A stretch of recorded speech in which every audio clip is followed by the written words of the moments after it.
নিয়ে যাবে, টাইম পাই না, এটা নিয়ে যাবে। গয়না বড়ি স্পেশাল চিংড়ি মাছ, আর এটা এই যে পল ছাতুর তরকারি। এটা কি মাছ? এটা বাটা মাছ। বাটা মাছ। বাটা মাছ আছে দারুণ সাইজ। হ্যাঁ, বিরাট বড় বড় বাটা মাছ। কিছু মানুষকে জীবনে পেয়ে মনে হয় যেন সেই নিজেদের মানুষগুলোকেই, নিজের ঠাম্মি, নিজের দিদুন, হ্যাঁ, যারা একটা সময় খুব আগলে আগলে রাখতো, ভালোবাসতো, সেই মানুষগুলোকেই আবার যখন যেন ঘুরে পেয়েছি, এরকম ফিলিংসটা যেখানে গেলে হয়। আজ কিন্তু তেমনই একটা জায়গায় যাব। চলো তোমাদের সাথেও পরিচয় করিয়ে দিই যে কোথায় যাচ্ছি, কার বাড়ি। যাবো ওই মাছ না, এইটা গুলে মাছের টক। হ্যাঁ যাবো, 4:15-20 মধ্যে যাবো। গুলে মাছটা আমি এই প্রথম নাম শুনলাম। তবে গুলে মাছটাকে আমরা যেটা বলি, আমরা পাকাল মাছ বলি। সচরাচর পাওয়া যায় না, ওই মাঠে যখন জল হয় শুধুমাত্র সেই সময়ই পাওয়া যায়। তোমরা কি বলো এই মাছটাকে, পাকাল মাছকে? আর বাকি কি কি রয়েছে প্লেটে তোমরা তো দেখলেই, একদম সেই কাঁসার থালায় সুন্দর করে সাজিয়ে গুছিয়ে দাদা, বৌদি, বাপি সবাই মিলে সাজিয়ে দিচ্ছে। মানে বাপি কি বলবো, আমাদের রক্তের সম্পর্ক নয়, কিন্তু এতটা ভালোবাসা দেয়। হ্যাঁ, উনি প্রফেশনালি ডাক্তার, কিন্তু আমার সাথে পরিচয় কিন্তু ওইভাবেই, কোভিড পিরিয়ডে ডাক্তার দেখাতে গিয়ে পরিচয়। কিন্তু সেখান থেকে যে মানুষ এতটা ভালোবাসা দিতে পারে, এতটা নিজের করে নিতে পারে, ভাবাই যায় না।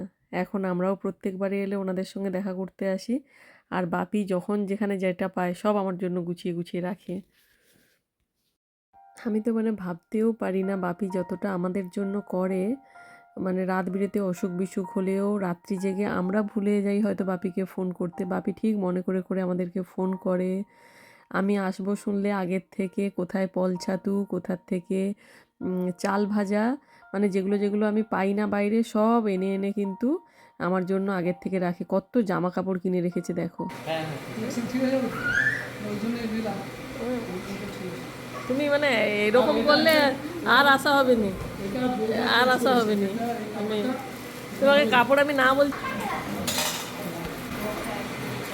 এই শাড়িটা খুব ভালো হচ্ছে।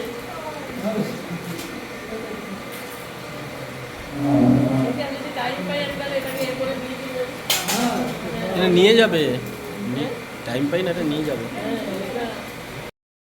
কেউ যখন ভালোবেসে যত্ন করে এরকম কিছু রাখে, সত্যি সেটা কোনো মনে হয় মানে অমূল্য একটা ব্যাপার। তো আমি অবশ্যই এই শাড়িটা সঙ্গে করে এবারে ইংল্যান্ডে নিয়ে আসছি, কারণ এটা আমি দুর্গাপুজোয় পরবো। আর এই বাপির যে ভালোবাসার, এটার কোনো মনে হয় পরিশোধ করা যাবে না আর কি। এই যে আমাদেরকে খাইয়ে দাইয়ে তারপরে সবাই মিলে খেতে বসছে এখন। বলছি তোমরা সব তরকারি নিয়েছো না? সব আমাদেরকে দিয়ে নিয়েছিল গো, দেখতে পাচ্ছি না তো কোথায় সব পাতে আছে বলে।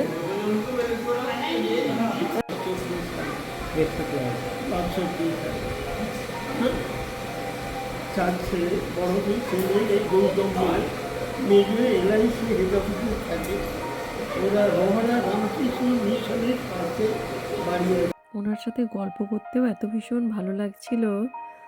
হ্যাঁ, মানে ভীষণ ভালো মানুষ। নমো করো দাদুকে, নমো করে যাও। এই যে খাটো ধুতি আর ফতুয়া পরে রয়েছে, এটাও কিন্তু মানে আমাদের বাঙালিদের একটা ট্র্যাডিশন বলা চলে, তাই না? এখন এরকম আর দেখতেই পাওয়া যায় না এরকম পোশাক পরা মানুষ। এখনো কত মন বস্তা নাকি সাইকেলের পিছনে নিয়ে ঠেলতে ঠেলতে চলে যায়।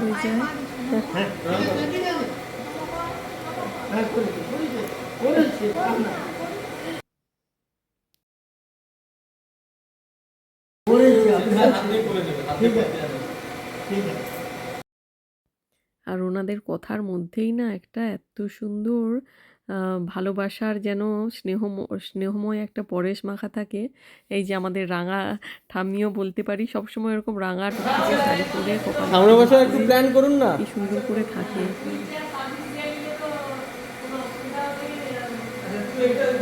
হ্যাঁ, নিয়ে নেবো নিয়ে নেবো।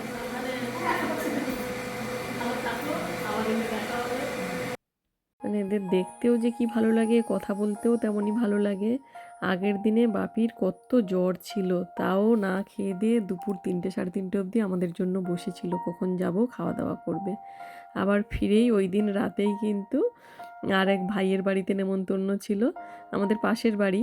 ওখানেও রাতে কিন্তু খুব মজা হয়েছে, সবাই মিলে একসঙ্গে এরকম চাটাই পেতে নিচে বসে খাওয়া দাওয়া করেছি মেঝেতে বসে। অনেক রাত অবধিও ছিলাম ওদের বাড়িতে, পাশেই বাড়ি যেহেতু।